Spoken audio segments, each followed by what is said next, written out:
Happy Mother's Day, and with that, it's time to try my hand at making some more gifts. Today, we're going to make some scented candles.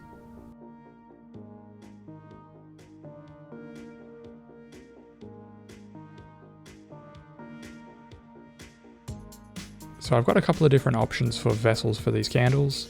I found some cheap little acacia bowls, and coconut shells are also a popular option.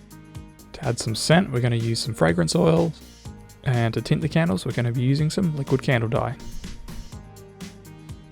Of course, we'll need some wicks. I'm going to try a couple of different options, some wooden wicks and some cotton wicks, and then some wax. Soy wax is preferable, being a natural wax product, but I had some paraffin wax candles laying around, so I'm going to use those. To melt the candles down, I'm using an old saucepan that I no longer want to use for anything food related, and I chuck it on the lowest heat setting of my stovetop. Adding the scents is very much a suck it and see process. Well, don't suck the wax, but scent concentrations will vary from manufacturer to manufacturer, so the amount you'll have to add will vary. If anything, you want to go overboard with the amount of scent you use, and then add very small amounts of candle dye. You can see here, I've gone over the top with the brown. I added 3 drops to this 500ml batch, and that's quite excessive for the look that I was going for. From here, it's pretty self-explanatory. You need to put the wax in the bowl. Because these acacia bowls were a little bit smaller than I was anticipating, as in they're quite shallow, I thought the cotton wicks would work better, but found because they just curl in the molten wax, they don't end up burning too great.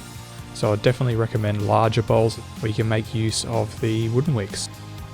If you're trying to do a lot of these candles in quick succession, and you want to use the same vessel to melt down the wax, chucking the saucepan in a sink full of cold water will quickly allow you to cool down the wax so it can be removed and a new batch started. So I'm intentionally not filling up these bowls completely for 2 reasons. One, I want to allow for some expansion of the wax when it reforms into a liquid, and also because I want to do a secondary pour to fix any candles that have shrunk during cooling so much so that they don't actually stick in the bowls anymore. And also so I end up with a much smoother surface finish. You can see some of these surface defects here in candles that I've done a single pour of.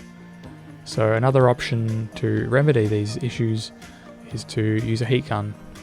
This can smooth out the surface, remove any imperfections or bubbles, and eliminate any valleys or cupping.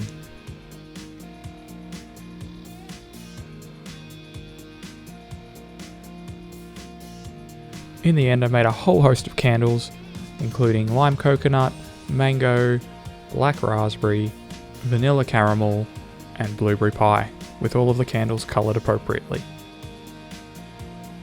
So there we go. I don't claim to be an expert, but it's certainly a fun, easy, and of course, best of all, a homemade gift.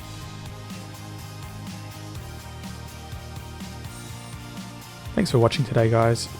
As always, don't forget to like and subscribe.